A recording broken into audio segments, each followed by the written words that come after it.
My message is simple. No matter how powerful you are, no matter how much money you think you may have, no one is above the law. And again, justice will prevail. New York Attorney General Letitia James and other Democrat attorneys general are expected to announce a lawsuit against the Trump administration's Health and Human Services Department today over proposed health care funding cuts. This, of course, comes just a few weeks after the White House referred her for prosecution over suspected mortgage fraud. The White House is threatening our way of life. They want to cut Meals on Wheels. They want to cut funds to firefighters. Why? Because they want to cut funds for housing. And the list goes on and on and on. All of these funds and more, we've got to stand up. And that's why Democratic attorneys general will be joining me in filing this lawsuit. What do you think about this lawsuit that Letitia James is going to announce today over cuts that haven't even been made yet? There's not a ton of detail around what she's going to announce today, but the reporting right now is that the lawsuit is regarding suspected cuts. Look, this is patently absurd what Letitia James is doing in New York related to this potential lawsuit. To your point, these are proposed cuts. They haven't even been set in stone. So the fact that she is doing this just shows how desperate she is and trying to distract from her own legal woes that she has right now. And look, this is not uncommon. This is the Democratic AGs do. Democrats are out of power in Washington, D.C., so they resort to these frivolous lawsuits. They have another one right now against the HHS related to COVID era funding. Democratic AGs are the only ones that still live in a world where COVID still exists, and they're still suing over that funding. It's patently absurd. Again, it's to distract from what else she's got going on related to her own legal challenges. Look, I'm running for the United States Senate because I firmly believe we've got to have leadership there that recognizes we got to be looking out for the American people. That's what President Trump is doing with the America First agenda. It's unfortunate that Democrat AGs are fighting against that. Yeah, and what do you think about the mortgage fraud allegations that the Trump administration has raised against her? Is that why this announcement today is going to happen? Well, look, I think she's trying to distract from her own legal woes. The fact of the matter is that she is using her perch as New York AG to distract from what she has currently, which appears to be pretty serious. And this is, to get perhaps the administration off her back. But what we know about the Trump administration is they are persistent. They're going to do what's right, regardless of the circumstance, and I trust them to investigate her mortgage fraud activity fully. Look, she's got a lot of relationships. I haven't looked into all of them. I'm still focusing on Letitia. I certainly was thinking, like, where in the world did Letitia James get the very idea to investigate Trump for mortgage fraud? And I think we know the answer now. It's because since 40 years now, she is a serial mortgage fraud practitioner.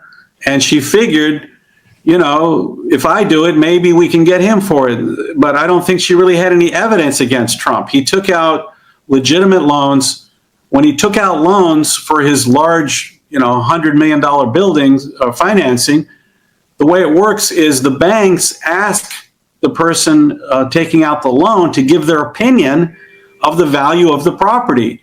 And the person provides an opinion with a disclaimer. That's what Trump did. Even in his trial, there was a disclaimer that said, do not rely on our figures. We're not professional appraisers. This is simply our opinion based on the comps in the area. And the banks went on to do their own appraisals. They don't rely on their mortgagees, guesstimates. So there was no crime. The lenders all said they got paid. They made money. They want to lend to Trump again. There was no injured party. It was absurd. It was just absurd. But it was part of a lawfare program that the Democrats instituted to get Trump, to get Biden reelected. It wasn't just New York. It was in Georgia. Of course, the special counsel Jack Smith in Florida with the classified documents hoax. It was a strategy that they knew that Biden's policies weren't working. We had massive inflation. We got wars abroad. We got an open border. And they felt that the only way to ensure Biden get reelected, turning out they were trying to get Kamala in instead of Biden at the very end, would be to eliminate through lawfare the Republican opponent. All of those efforts ultimately failed, and Trump, of course, was reelected. And we're seeing that these prosecutors like Jack Smith, Fannie Willis in Georgia, and Letitia, in fact, have their own legal problems now because they're getting the scrutiny that they would not have otherwise gotten had they not engaged in illegitimate lawfare to take away the right of the American people to vote for whoever they wanted to. So Letitia is part of a pitiful, illegal, unwarranted effort without precedent for one political party to prosecute the other political party's opponent to try to propel their failed candidate into another term in office. So that's what Letitia is experiencing now, is the scrutiny that she never would have gotten before.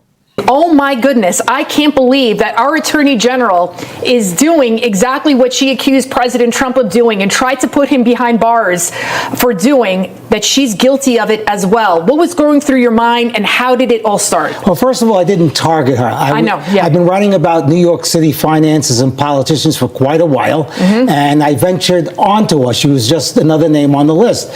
But what I saw was really magnifying red flags I didn't see anywhere else, and that made me look into her deeply. She was spending exorbitantly on her campaigns. She even used private jets on the government's dime that overlapped periods when she was campaign events. And of course, we have the issues of her financial disclosures to New York State and her mortgage situation. But one thing about Abbe Lowell, she should get a better lawyer.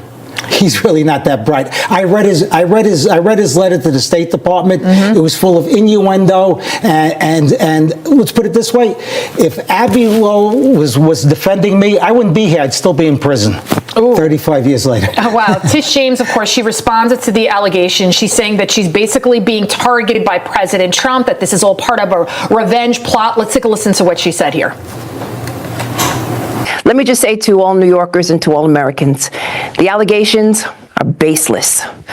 The allegations are nothing more than a revenge tour. And as you mentioned, my office was successful in securing a $454 million judgment against Donald Trump and others for exaggerating the value of his assets. Let me follow up of some of what's in this this letter. It says according to media reports, which for us in the media is kind of a red flag, meaning that it seems to be based on some social media posts that I know were made by partisan political actors. But just let me ask you about some of the specifics in the letter.